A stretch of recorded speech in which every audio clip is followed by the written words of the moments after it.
Pagkaing mabenta ba sa online at sa handaan ang hanap mo?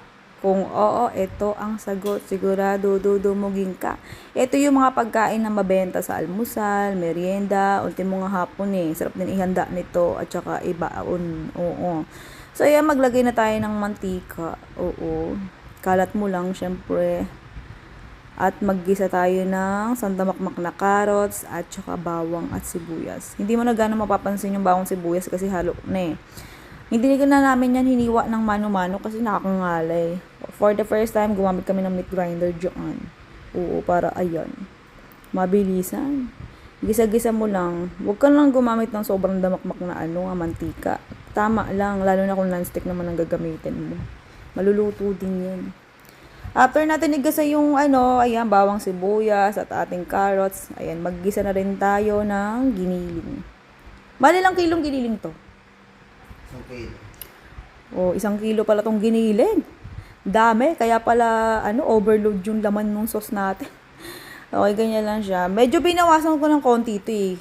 Oo, tapos ginamit ko dun sa Shanghai. Kasi nga parang sabi ko, parang dami-dami. After mamutla, tsaka mo ilagay yung hiniwang, ayan, hotdog. Depende na sa'yo kung gaano karami. Itong hotdog, ilang kilo? Hindi ko alam. Mga kalahating kilo siguro tong hotdog. Kasi 2 balot to eh. Oo. Hindi ko na chinik eh. Okay, tapos dito sa spaghetti sauce, sweet style lang ginamit natin. Tapos, ayan, yung pang 1 kilo. Simutin mo kasi syempre, bawat latak niyan at binabayaran mo, diba? Isang dilata na evaporated milk, tapos 1 dilata rin ng liver spread. Okay, bala ka anong brand. Naglagay ako dito ng 3 piraso o 3 pakete ng mayonnaise. Kasi nakalimutan ko magpabili ng all-purpose cream or creme densada. Yun kasi yung madalas na ginagamit ko. So, ito yung pang-alternative natin.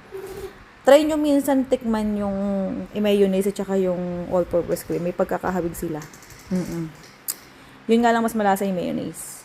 Pareha silang creamy. Naglagay na ako dyan ng condensed milk. Depende lang sa'yo kung gaano karami. Oo. Tapos yun, asin konti. Yung asin, pwede mo mas dagdagan pa. Depende mo lang sa panlasa mo. Okay. Medyo may binago kasi ako sa mga recipe ko na to. Hindi kasi ganito yung timpla ko talaga na spaghetti. Walang mayonnaise. Pero naglagay ako pang alternative nga. So, naglagay din ako dito ng ketchup. Hindi din ako lagi naglalagay niyan. Oo, nilagayan ko lang din. Pag naglalagay ka ng ketchup sa spaghetti, kahit naabutin niya kinabukasan, hindi pa naman mapanis yan. Basta lagay mo sa rep. Ayan, tas pag inamoy mo, mangasim-ngasim siya dahil yun sa ketchup, ha? Oo, pag kantong timpla yung gagawin nyo, katulad na sa akin, ha? Normal lang yun. Oo. Basta yung amoy lang, pero yung lasa, hindi. Oo. Tas ayan, takpan mo lang siya. Pagkalipas ng ilang minuto, buksan mo at kulong-kulo na siya, halu-haluin para maiwasang masunog yung ilalim. Tapos ready to go ka na. Ganun lang kadali at lapangan time na agad.